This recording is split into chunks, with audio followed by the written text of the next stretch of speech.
عموماً اس طرح ہوتا ہے کہ لوگ دل کی آواز کو معاشرے کی آواز میں دب جاتی ہے اور وہ پھر آگے نہیں بڑھ پاتی, مجبوریاں ہوتی ہیں, مسائل ہوتے ہیں.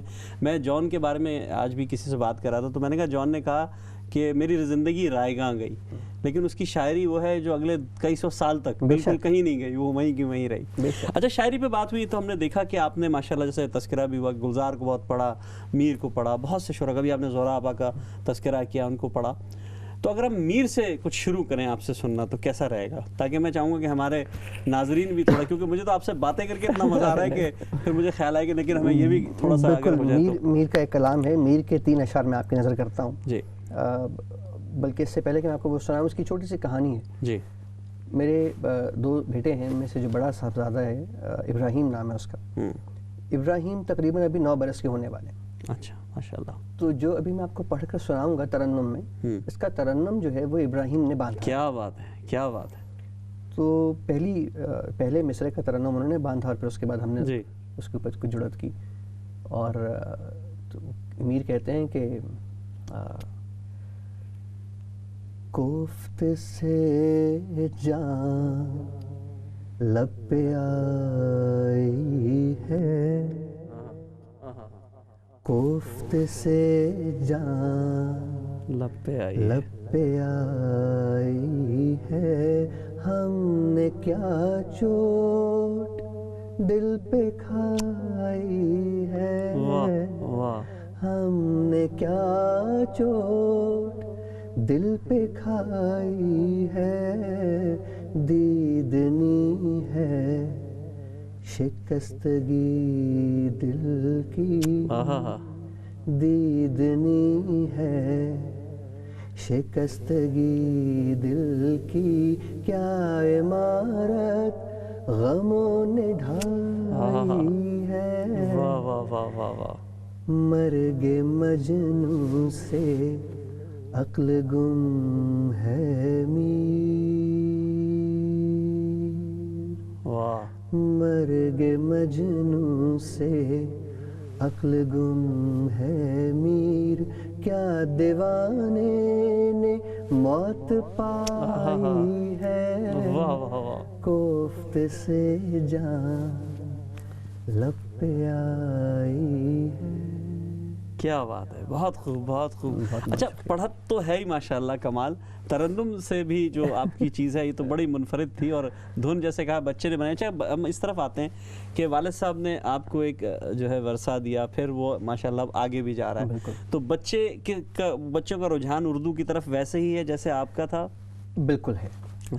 اس کا رجحان بہت زیادہ ہے, لیکن چونکہ اب جو کہ بڑے بھی ہو رہے ہیں تو اب انگریزی کا بھی رجحان انفلوئنس تو ان کے اوپر ہو رہا ہے, اور وہ انگریزی میں بھی جسٹن بیبر بھی سنتے ہیں.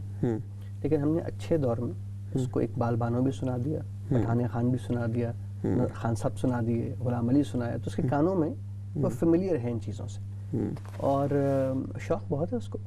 بلکہ آج اس نے مجھے پاکستان سے ایک واٹس ایپ پہ اپنی دادی کے نمبر سے خط مجھے بھیجا ہے. اچھا, اور وہ خط اردو میں ہے.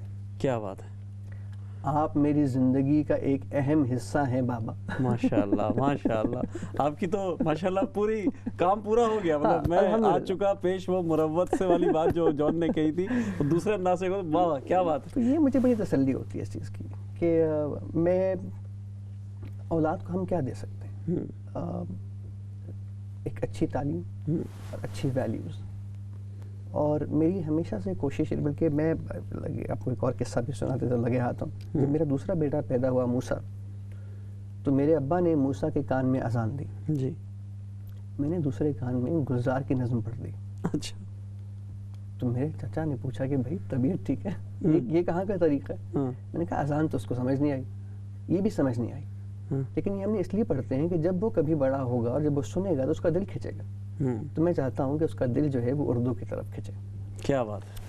تو بس وہ ایک ابا نے اذان پڑھ دی, ہم نے نظم پڑھ دی, بچہ جو ہے وہ اپنی راہ پکڑ لے گا انشاءاللہ. بچے تو ویسے ہی دیکھتے ہیں. اچھا, بچوں پہ بات ہو رہی پاکستان سے, کیونکہ آپ تعلق آپ کا ہے, آپ آئے ہیں وہاں سے, ابھی آپ پاکستان کے ماحول کو وہاں دیکھتے ہیں. وہاں اردو کے حوالے سے ایک جنگ ہے، میں دیکھتا ہوں ہر جگہ، ہر طبقاتی جنگ جو جاری ہے اردو کی، کیونکہ ہمارے بچے کو تو اردو نہیں آتی جناب، اردو میں سب سے کم نمبر لاتا ہے، ہاں انگریزی میں بہت اچھے نمبر لاتا ہے، اور اس پہ فخر کرتے ہیں ماں باپ۔ تو یہ المیہ ہے، اس کو کس طرح ہم دیکھیں گے اور اس کا کوئی حل ہے ہمارے پاس؟ مسئلہ بچوں کا تو ہے ہی نہیں، مسئلہ تو ماں باپ کا ہے، کیونکہ ماں باپ اس میں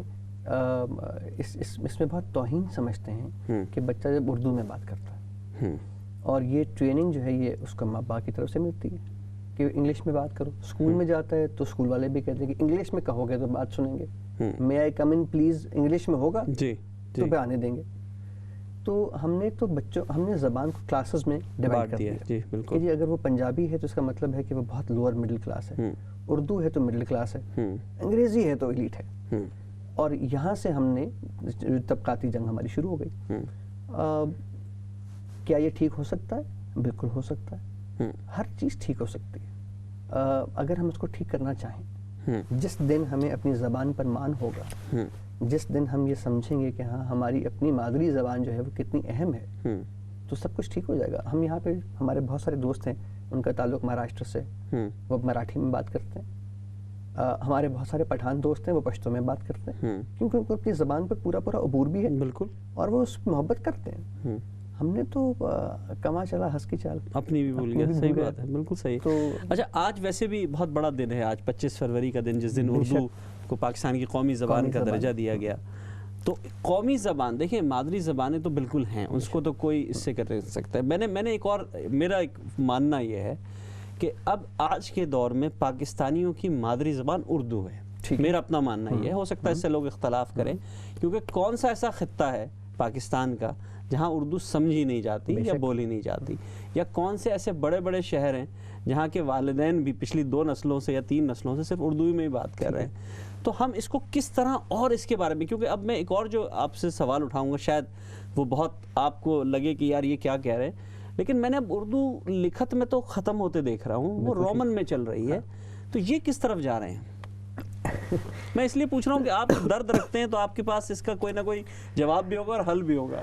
بہت تکلیف ہوتی ہے مجھے یہ دیکھ کر، آپ یقین کریں کہ جب میں نے اوڑھنی بنائی تو ایسے لوگ میرے سامنے آئے کہ جن کی ساری زندگی پاکستان میں گزری ہے، یا تو انگلستان میں گزری ہوتی تو میں مانتا صحیح بات ہے، تو جب پاکستان میں ساری زندگی گزری تو انہوں نے مجھے میسج کر پوچھا کہ حضور اس پہ لکھا کیا ہے؟ استغفر اللہ۔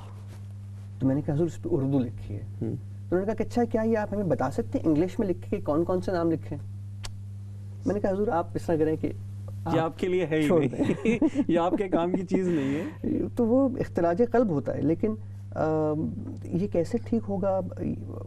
کچھ سوالوں کے جواب شاید ابھی نہیں ہے میرے پاس، میں آپ کو سچ بتاؤں تو مجھے لگتا ہے کہ پاکستان میں تو حالات جو ہیں وہ بالکل بد سے بدترین ہی ہوتے جا رہے ہیں۔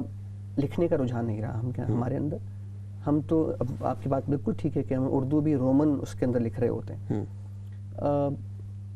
یہ کیوں ہے؟ نہ جانے ہم کیوں کہاں غلط ہو گئے، ہم نے کیونکہ ہم نے پڑھنا چھوڑ دیا نا، ہم نے کتابیں پڑھنا چھوڑ دی۔ آپ نے بڑے فخر سے یہ ایک چیز بنائی، اور آپ نے ہر اس شخص کو جیسے اردو آتی ہے نہیں آتی اس کو دی، اور اس نے پہنی۔ میں نے یہاں بہت سے لوگوں کو ایسے کو دیکھا، مختلف انڈیا میں میں نے دیکھا چینلز پہ مختلف جگہوں میں لوگ یہ پہنے ہوئے ہیں بھارت، بہت سو کو وہاں المیہ یہ کہ شاید اردو لکھنی نہیں آتی لیکن وہ پہنے۔ تو یہ اگر آپ اپنے شوق سے، جیسے آپ نے کہا کسی چیز میں فخر کروں گا تو وہ اس کو لے کے چلوں تو ہی کامیاب ہوگا، تو یہی ضرورت ہے میرا خیال ہے، اس کو تو ہمیں لے کے چلنا ہوگا۔ اور میں سمجھتا ہوں کہ یہ اس قسم کی چیزیں جو ہیں یہ آج کے دور کی اشد ضرورت ہے۔ بے شک بالکل ہیں، بالکل کوشش بہتر زبان بولنا اور بہتر چیزوں کو لے کے چلنا بڑی ضروری ہے۔ ایک چھوٹا سا ہمیں بریک ہے، اس پر ہم بریک کے بعد آپ سے گفتگو کریں گے۔ دوستو ہمارے درمیان آج ایک ایسی شخصیت موجود ہے جس کے لیے میرے پاس سینکڑوں شاید سوالات ہیں، اور میں پتہ نہیں کیا کیا گفتگو اس شخص سے کرنا چاہتا ہوں، وقت کی میرے پاس بہت قلت ہے۔ میں اگلے جو حصے میں آؤں گا تو ضرور ان سے اور کچھ چیزیں بھی سنوں گا۔ چھوٹے سے بریک پہ جا رہے ہیں، کہیں مت جائیے گا۔ السلام علیکم ورحمۃ اللہ وبرکاتہ۔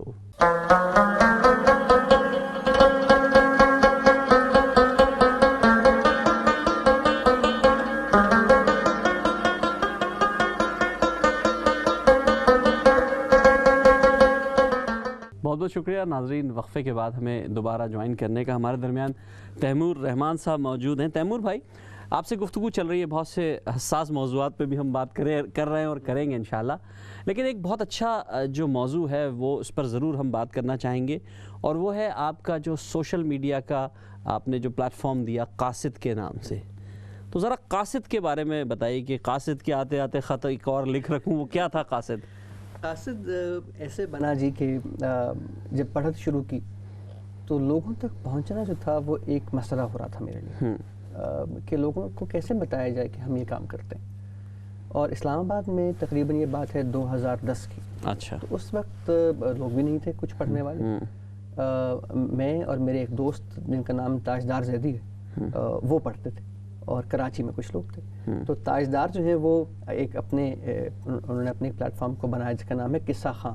اچھا. تو وہ قصہ خاں کے نام سے پڑھت کرتے ہیں اور پورے پاکستان میں پڑھتے ہیں اور کمال پڑھت کرتے ہیں ماشاءاللہ. اور پھر ہمارے ایک اور دوست مل گئے رستے میں، ناصر بیگ، پیشے سے فوجی ہیں. اچھا. اور کرنل ہیں، اور ان کا اردو سے وہی رشتہ ہے، بلکہ ہمارے دوست ہیں وجی نظامی جن کے بارے میں کہتے ہیں کہ کرنل ناصر کا اردو سے وہی رشتہ جو کرنل محمد خان کا تھا. اور وہ بھی پڑھت کرتے ہیں، وہ قصہ گو کے نام سے کرتے ہیں. اچھا. تو ہم تین چونکہ بہت پرانے دوست ہیں تو میں نے سوچا کہ قاصد کے نام سے اس سلسلہ شروع کریں. اور کام یہ تھا کہ بھئی لوگوں کا لکھا ہوا لوگوں تک پہنچانا ہے، جو قاصد کا لغوی مطلب ہے، تو پیغام رساں. تو میں نے وہاں سے یہ نام کی بنیاد رکھی اور فیس بک کے اوپر ایک پیج بنایا. وہ لوگوں کو پسند آنا شروع ہو گیا، میں اس کے اوپر اپنی ویڈیوز لگاتا رہا. اور پھر میں نے یہ بھی دیکھا کہ نہ صرف میں خود پڑھوں بلکہ میں نے بہت سارے بچیوں کو یہ دعوت دی کہ جو پڑھنا چاہتا ہے، جو شوق رکھتا ہے، وہ آئے، اپنی ویڈیوز مجھے بھیجے. میں ان کی ویڈیوز اپنے پیج پہ لگاتا رہا، اور وہاں سے بھی پھر بہت سارا لوگوں کا ایک انٹرسٹ ڈیولپ ہو گیا، ان کی محبتیں بہت شامل ہو گئیں. اور اب تو خیر اس پہ تقریباً بہت سارے لوگ ہیں. تو وہاں سے بس یہ سلسلہ وہاں سے شروع ہوا. وہاں سے شروعات. اچھا، ہمارے ساتھ ایک کالر بھی موجود ہیں، دیکھتے ہیں کون اور کہاں سے. السلام علیکم. وعلیکم السلام سہیل صاحب، میں شفقت بول رہی ہوں. جی شفقت صاحبہ، کیسی ہیں آپ؟ ٹھیک ہے، خیریت سے ہیں؟ الحمدللہ، اللہ کا شکر، بہت اچھا لگ رہا ہے. آپ دونوں کی بات چیت سن کے بہت زیادہ مزہ آ رہا ہے. جی بات چیت تو میں تو خود سن رہا ہوں. میں تو اس وقت محو سخن تو میں ہی ہوں کہ مطلب اتنی اچھی باتیں ہو رہی ہیں اور اس قدر خوبصورت بات کہہ رہی ہیں. کیا کہیں گی تیمور بھائی کے بارے میں آپ؟ تیمور بھائی کو مبارکباد. اور آج میں ایک فرمائش کروں گی تیمور بھائی سے. حکم کیجیے. بالکل. مرزا غالب کا کلام سنائیے آج. بالکل. کیا بات ہے، کیا بات ہے. بالکل بالکل. بہت شکریہ شفقت صاحبہ آپ کا. کیونکہ وقت کی کمی بھی ہے، سوالات تو میں نے کہا جیسے میں رات بھر کروں گا اور اب آپ رات بھر ہم بات کرتے رہیں گے، تو میں چاہوں گا اگر غالب سے ہی کچھ شروع ہو جائے تو. غالب کی جی میں آپ کو ایک دو شعر جو ہیں ترنم میں آپ کو میں سنا دیتا ہوں. آہا کو چاہیے ایک عمر اثر ہونے تک، کون جیتا ہے، کون جیتا ہے، کون جیتا ہے، تیری زلف کے سر ہونے تک. ہم نے مانا کہ تغافل نہ کرو گے، لیکن ہم نے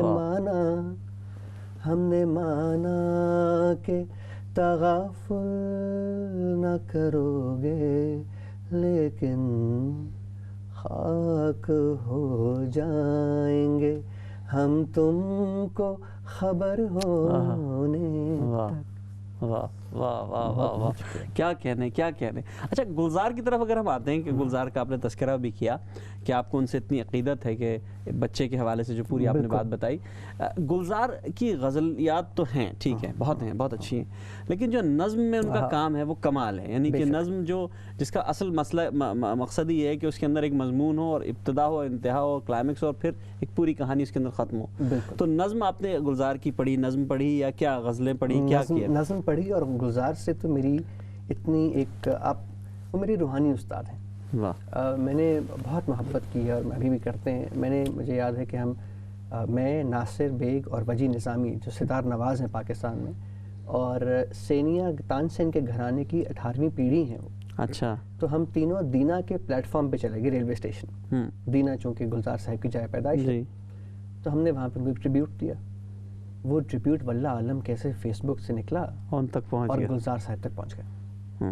اب بڑے آدمی کی پہچان یہ ہے کہ وہ ہم جیسے چھوٹوں کو محبت سے پیش آتے ہیں. ظرف ہے نا ان کا اتنا بڑا. انہوں نے مجھے ایک ویڈیو کا پیغام بھیجا کہ تمہارا کام مجھے بڑا پسند آیا جو قاصد نام سے تم کر رہے ہو, اور یہ بڑا اچھا کام ہے, تم یوں ہی یہ کام کرتے رہو.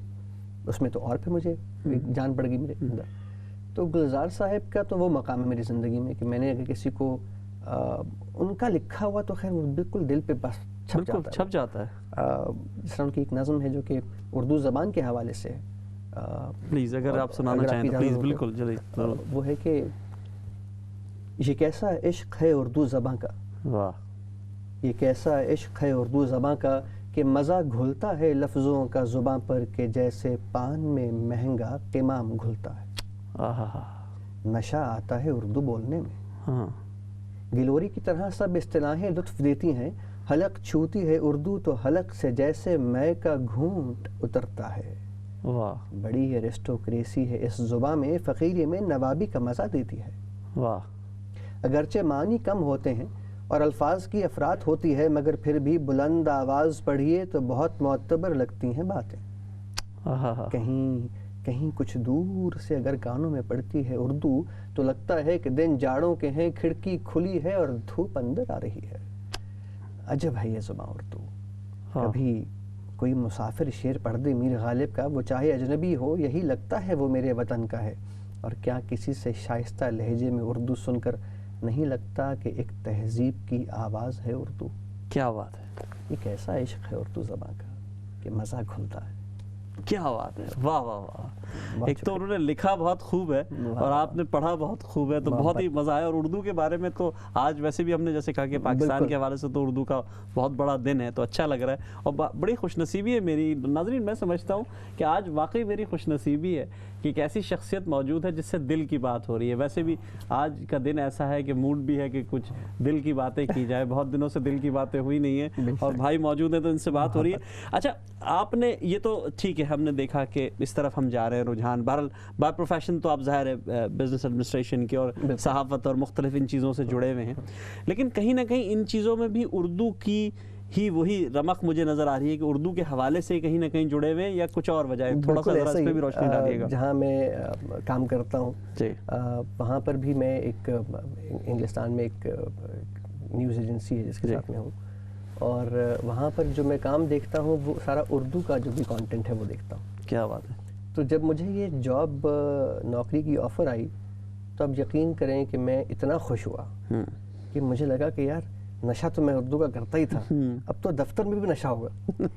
کیا بات ہے. تو وہ اور ہی لطف ملا اس چیز کا مجھے, اور یہ پھر راستے بنتے جاتے ہیں اور پھر چیزیں ہو جاتی ہیں. لیکن اچھا, جیسے ابھی آپ نے ایک تذکرہ کیا کہ قاصد کے جو آپ کا پلیٹ فارم ہے اس کے ذریعے آپ نے بچوں کو اس طرف راغب کیا اور بہت سے بچے اس طرف آ رہے ہیں اور یہ رجحان بڑھ رہا ہے, تو کوئی انسٹیٹیوٹ بنانے کا, کوئی اس طرح ٹریننگ سینٹر بنانے کا کچھ پلان ہے ذہن میں؟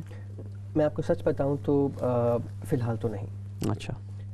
مجھے یہ لگتا ہے کہ چونکہ میں یہ کام صرف عشق میں کرتا ہوں تو میرے پاس ابھی اس کی شاید ایک فارمل ٹریننگ نہیں ہے. کسی کو ٹرین کرنے کے لیے یہ بہت ضروری ہے کہ یا تو آپ نے فارمل ٹریننگ لی ہو یا کم از کم آپ کے سر کے بال تو پورے سفید ہوں. اچھا. اور وہ دھوپ والے نہ ہوں, تجربے والے. تو مجھے لگتا ہے کہ ابھی تو ٹریننگ شاید میں نہ دے سکوں کیونکہ ابھی تو میں خود سیکھ رہا ہوں, میں تو خود طفل مکتب ہوں. لیکن ہاں میں یہ ضرور کرتا ہوں کہ جہاں میں کسی کو کسی سے کنیکٹ کروا سکتا ہوں اور وہ اپنے کام میں بہتری لے کر آ سکتا ہے وہ میں کرتا ہوں کام, تاکہ اگر میں سکھا نہ سکوں تو میں کم از کم وہ برج بن جاؤں جہاں پر وہ سیکھ سکے, جہاں پر اپنے کام میں نکھار لے کر آ سکے. اور یہ کام میری کوشش ہوتی ہے کہ میں لوگوں کو لوگوں سے جوڑوں. بالکل, بہت اچھی بات آپ نے کہی. اچھا, نظم تو ہم نے سنی, کچھ آپ نے ترنم میں بھی سنائی, کیا کچھ نثر میں بھی کچھ سنانا چاہیں گے؟ کچھ نثر فی الحال تو اس طرح سے یاد نہیں ہے. چلیے نظم ہی سنا دیجیے. کوئی نظم جس طرح ایک نظم بڑی خوبصورت مجھے یاد آ گئی کہ جاوید اختر صاحب کی نظم. جی. وہ کمرہ یاد آتا ہے میں جب بھی زندگی کی چلچلاتی دھوپ میں تپ کر, واہ, میں جب بھی دوسروں کے اور خود کے جھوٹ سے تھک کر, میں سب سے لڑ کے خود سے ہار کے جب بھی اسے کمرے میں جاتا تھا. وہ ہلکے کتھے رنگوں کا ایک کمرہ, وہ بے حد مہربان کمرہ. کیا بات ہے. جو اپنی نرم مٹھی میں مجھ کو ایسے چھپا لیتا تھا جیسے کوئی ماں اپنے بچے کو آنچل میں چھپا لے، اور پیار سے ڈانٹے، یہ کیا عادت ہے جلتی دوپہر میں مارے مارے گھومتے ہو تم۔ واہ، وہ کمرہ یاد آتا ہے، دبیز اور خاصا بھاری، کچھ ذرا مشکل سے کھلنے والا وہ شیشم کا دروازہ کہ جیسے کوئی اکھڑ باپ اپنے کھردرے سینے میں شفقت کے سمندر کو چھپائے ہو۔ آہا، وہ ایک گستاخ منہ پھٹ آئینہ جو دل کا اچھا تھا، وہ بے ہنگم سی الماری جو کونے میں کھڑی ایک بوڑھی اماں کی طرح آئینے کو تنبیہ کرتی تھی۔ واہ، سرحانی نیند کا ساتھی تکن کا چارگر، وہ نرم دل تکیا میں جس کی گود میں سر رکھ کے چھت کو دیکھتا تھا۔ چھت کی کڑیوں میں نہ جانے کتنے افسانوں کی کڑیاں تھیں، مگر سب منتظر اس بات کے کہ میں ان سے کچھ پوچھوں۔ آہا، انہیں تو شک بھی نہیں تھا میں ان کو ایسے چھوڑ جاؤں گا، میں ایک دن یوں بھی جاؤں گا کہ واپس نہ آؤں گا۔ کیا بات ہے، میں کیا اب جس گھر میں رہتا ہوں بہت ہی خوبصورت ہے، یہ میرے اور آپ کے لیے یہاں رہتے ہوئے، میں اب جس گھر میں رہتا ہوں بہت ہی خوبصورت ہے، مگر اکثر یہاں خاموش بیٹھا یاد کرتا ہوں وہ کمرہ بات کرتا تھا۔ آہا، کیا بات ہے، وہ کمرہ بات کرتا تھا۔ بے شک بہت اچھی بات کہی آپ نے۔ اصل میں ہوتا یہ ہے کہ یادوں کو سمونے کے لیے تو ایک پوری زندگی کم پڑتی ہے، اور بہت سی چیزیں ہیں جو انسان دہراتا رہتا ہے۔ اچھا، آپ نے جاوید اختر کو بھی پڑھا، آپ نے گلزار کو پڑھا، آپ نے بہت کچھ پڑھا ہے، کہیں کوئی جان ایلیا کا کچھ اگر سنائیں تو کیا بات ہے؟ جان کے لیے تو ہم سب جان کے چاہنے والے ہیں۔ جان کے چاہنے والے ہیں ہم تو۔ ایک شعر مجھے یاد آ رہا ہے کہ جان ہم نے اتنا پڑھا کہ ان کے بارے میں ہمیشہ کہتا ہوں کہ ہم ان کا کلام پڑھتے ہیں، داد ہم وصول کر لیتے ہیں۔ جی، تو میرے کاروبار میں بہت لوگوں نے امداد کی، گلا اپنا پتہ نہیں غزل استاد کی کچھ اس طرح کر کے ایک شعر تھا، مجھے ذہن سے نکل رہا ہے۔ جان کی ایک غزل ہے جو کہ اس کے چند اشعار ہیں کہ ابھی ایک شور سا اٹھا ہے کہیں، واہ، ابھی ایک شور سا اٹھا ہے کہیں، کوئی خاموش ہو گیا ہے کہیں، ہاں ہاں ہاں ہاں، یہ جان ہی کہہ سکتا تھا۔ ہے کچھ ایسا کہ جیسے یہ سب کچھ ہاں، اس سے پہلے بھی ہو چکا ہے کہیں، کیا بات ہے، واہ واہ واہ واہ، اس سے پہلے بھی ہو چکا ہے کہیں، اور جو یہاں سے کہیں نہ جاتا تھا وہ یہاں سے چلا گیا ہے کہیں، آج شمشان کی سی بو ہے یہاں، کیا کوئی جسم جل رہا ہے کہیں، واہ واہ، کتنی وحشت ہے درمیانی ہجوم، کتنی وحشت ہے درمیانی ہجوم، جس کو دیکھو گیا ہوا ہے کہیں، واہ واہ واہ واہ، جس کو دیکھو گیا ہوا ہے کہیں، تو مجھے ڈھونڈ میں تجھے ڈھونڈوں، کوئی ہم میں سے رہ گیا ہے کہیں۔ کیا بات ہے، کیا بات ہے، کیا بات ہے۔ یہ جان یہ جان، آپ نے دیکھا نا جان کا کمال، یہ میں بہت سے لوگوں سے یہاں بات کر رہا تھا، سادگی، سلاست اور فلسفہ، یہ جڑنا جو ہے یہ جان کا ہی کمال تھا۔ ہمارے ساتھ ایک کالر اور ہے، دیکھتے ہیں کون اور کہاں سے۔ السلام علیکم۔ وعلیکم السلام۔ جی، کون صاحبہ بات کر رہی ہیں؟ میں مسز خان کر رہی ہوں برمنگھم سے۔ میں نے نا علامہ اقبال کا شعر سننا ہے۔ ٹھیک ہے، علامہ اقبال کا، جی بالکل، بہت شکریہ آپ کی کال کا۔ کوشش کریں گے اگر وقت ہوا تو علامہ اقبال، بلکہ علامہ اقبال پہ اگر کچھ سنا دیں، علامہ اقبال کے حوالے سے اگر کچھ یاد ہے تو۔ فی الحال تو بالکل جو ہے ذہن میں فی الحال تو نہیں آ رہا، بھی آہستہ آہستہ ٹھیک ہے، جیسے جیسے ہوگا ہم اس کو کر لیں گے۔ ہم نے یہ دیکھا کہ میر کو آپ نے پڑھا، اور میر تو خدائے سخن ظاہر ہے وہ ایک الگ ہی مزاج تھا، وہ الگ چیز تھی، اور وہ چل رہی ہے، غالب پھر ان کے بعد آئے۔ آج کل ہم ایک دیکھ رہے ہیں کہ جو احتجاجی شاعری ہے، کیونکہ اس کی ضرورت ہے، کیونکہ آج کل جو دنیا میں مسائل چل رہے ہیں اس کا ایک بہترین ذریعہ یہ ہے کہ اشعار کے ذریعے، اپنی شاعری کے ذریعے، یا اس انداز میں کلام کے ذریعے، یہ شائستہ انداز ہے اپنی بات کہنے کا، میں سمجھتا ہوں۔ تو اس طرف بھی کچھ آپ نے دیکھا، فیض نے بڑا کام کیا ہے اس حوالے سے، جالب کا بڑا کام ہے، بہت کام ہے، تو آپ کیسے دیکھتے ہیں؟ مجھے دکھ ہوتا ہے، مجھے دکھ اس بات پہ ہوتا ہے سہیل بھائی کہ جالب اور فیض نے جو کلام لکھا تھا وہ اب سے 40 برس پہلے لکھا ہوگا۔ جی جی، افسوس مجھے اس بات کے ہوتا ہے کہ وہ آج بھی کلام بالکل صحیح بیٹھتا ہے حالات کے اوپر، بالکل، تو کچھ بدلا نہیں، اتنے سارے سال گزر گئے، بڑوں کا کلام جو ہے وہ آج بھی ہمارے سامنے بالکل ویسے ہی ہے، اور ہم نے اس سے کچھ سیکھا ہی نہیں، تو ہم نے شاعری کو صرف ایک فارم آف آرٹ سمجھا ہے۔ میں تو یہ سمجھتا ہوں کہ ہمیں اپنی قومی اسمبلی کے اندر کم از کم 3-4 شاعر بٹھانے چاہیے جو فیصلہ سازی کے اندر بیٹھیں، یہ معاشرے کے بڑے حساس لوگ ہوتے ہیں، یہ معاشرے کی نبض کو جانتے ہیں، اور اگر ان کو شامل کر لیا جائے، اکیڈمیشنز کو شامل کیا جائے تو بہت بہتری آ سکتی ہے۔ لیکن یہ شاعری جو ہے یہ ابھی آپ دیکھیں نا جیسے ہندوستان میں تو غالب فیض اور جالب کا جو کلام ہے وہ ترانے بن گئے، ترانے بن گئے، وہ تو چل رہے ہیں. اور انقلابی معاشروں میں یہ شاعری نے ہمیشہ ایک بہت بڑا کام کیا. جس طرح سے ابھی ایک بچی نے لاہور میں لٹریچر فیسٹیول کے اوپر بھی اس نے کچھ کلام پڑھا جو کہ انقلابی کلام تھا، اور وہ بھی بہت لوگوں کو اس نے اکٹھا کیا. اچھا، آپ انقلاب کی اگر کہانی پیچھے کی طرف لے کے جائیں تو ہم دیکھتے ہیں کہ اقبال سب سے بڑا موجد تھا. یعنی کہ اقبال وہ شاعر تھا کہ جس کے فلسفے نے ایک سوئی ہوئی قوم کو جگا دیا. یعنی کہ اس کے بعد جتنے بھی آئے، فیض آئے یا جالب جو بھی آئے، وہ سب انہی کا پرتو ہوتا ہے کہیں نہ کہیں. تو آپ کیا سمجھتے ہیں کہ ہم اب اقبال کے ساتھ کتنا کنیکٹڈ ہیں آج بحیثیت قوم؟ ہمیں کتنا اور کنیکٹ ہونا چاہیے؟ اقبال کے شاہین توڑ گئے لگتا ہے. اچھا، ہمیں ان کو واپس بلانا پڑے. اچھا، کیسے بلائیں گے ہم واپس؟ مجھے یہ لگتا ہے کہ شاعری یا اپنے شاعروں کو ہمیں وقت کے ساتھ ساتھ ان کو، اب میں شاید یہ بات مجھے کرنی چاہیے یا نہیں کرنی چاہیے، لیکن میں کر دیتا ہوں کیونکہ دل کی بات ہو رہی ہے. جی، آج کل کے دور میں ہر چیز بکتی ہے. تو میں یہ سمجھتا ہوں کہ اگر ہم اپنے شاعروں کو بیچنا ہی شروع کر دیں، لیکن اس طریقے سے بیچیں کہ وہ آج کل کے معاشرے میں ریلیونٹ ہوں. اس کی مثال میں آپ کو ایسے دے دیتا ہوں کہ جب بھی میں اوڑھنی بناتا ہوں یا جب بھی میں دوشالہ بناتا ہوں تو میں اس کے ساتھ ایک کہانی بناتا ہوں. وہ ایک تصویری کہانی ہوتی ہے جس کا میں پراپر فوٹو شوٹ کرتا ہوں اور اس کے اوپر کہانی بنتی، اور وہ باقاعدہ طور پر لوگ اس سے ریلیٹ کر سکتے ہیں کیونکہ وہ ایک ماڈرن ٹائمز کی مارکیٹنگ کیمپین ہے. بالکل بالکل. تو اگر ہم اپنے شاعروں کو اس طرح مارکیٹنگ کیمپین کے طور پہ لے لیں اور گھر گھر میں ان کا کلام پہنچائیں، ٹرانسلیشنز بھی اس کے ساتھ ہوں، جن کو سمجھ میں نہیں آتا ان کو سمجھ میں آئے، اس کا مقصد بیان کیا جائے اور اس طریقے سے بیان ہو کہ وہ ایک بہت کول فیکٹر لگے. We have to glorify the language. وہ بڑی بات ہے. اگر ہم وہ گلوریفائی کر سکتے ہیں تو پھر تو میرے خیال میں کام بڑا آسان ہے. لیکن چونکہ ہم نے یہ دیکھا کہ بھی زبان نے تو پیسہ دیا نہیں، ادیب تو بھوکا مر جاتا ہے، اور اردو پہ کون کام کرے گا؟ تو یہ کام دیوانگی کے ہیں اصل میں، یہ محبت کے کام. کیونکہ ہم نے دیکھا کہ فیض اور جالب جو خود اتنا کچھ لکھ گئے جو آج ترانے بن گئے ہیں، فیض تو چلیے پھر کچھ نکل گیا، لیکن جالب کی تو پوری زندگی اسی پریشانیوں میں گزر گئی، مار کھاتے، پٹتے پٹاتے، لوگوں سے جھگڑتے یا اپنی بات کہتے. تو یہ اچھا، آج کے شاعر کے بارے میں آپ سے میں ایک سوال پوچھنا چاہوں گا.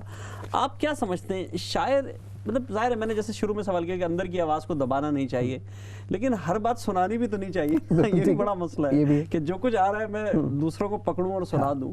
شاعروں کو کیا آپ نصیحت کریں گے؟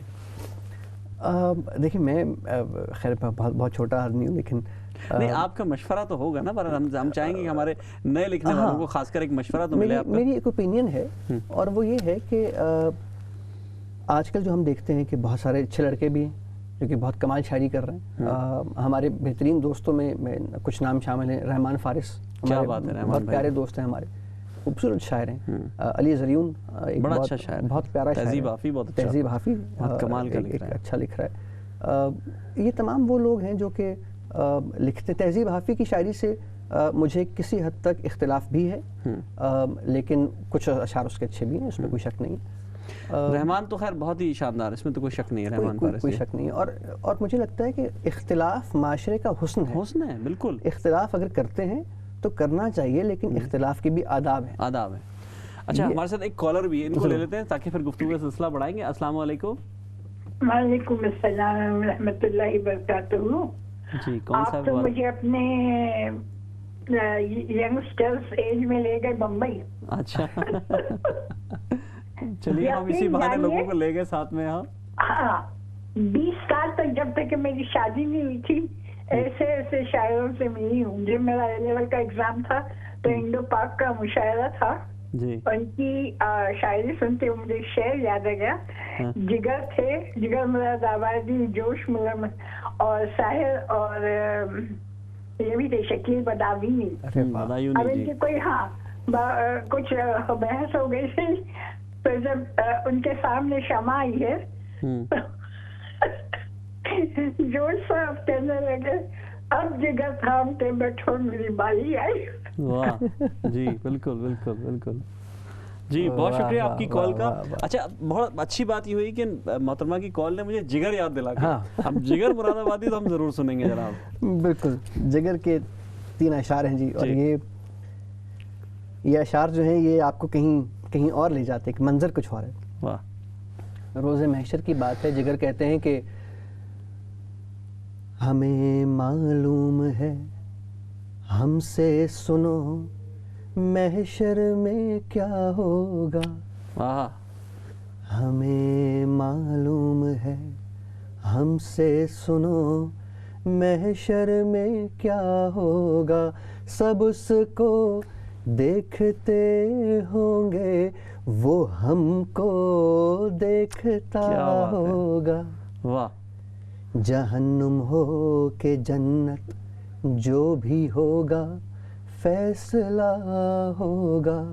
یہ کیا کم ہے ہمارا اور ان کا سامنا ہوگا. جگر کا ہاتھ ہوگا حشر میں اور دامن حضرت. جگر کا ہاتھ ہوگا حشر میں اور دامن حضرت.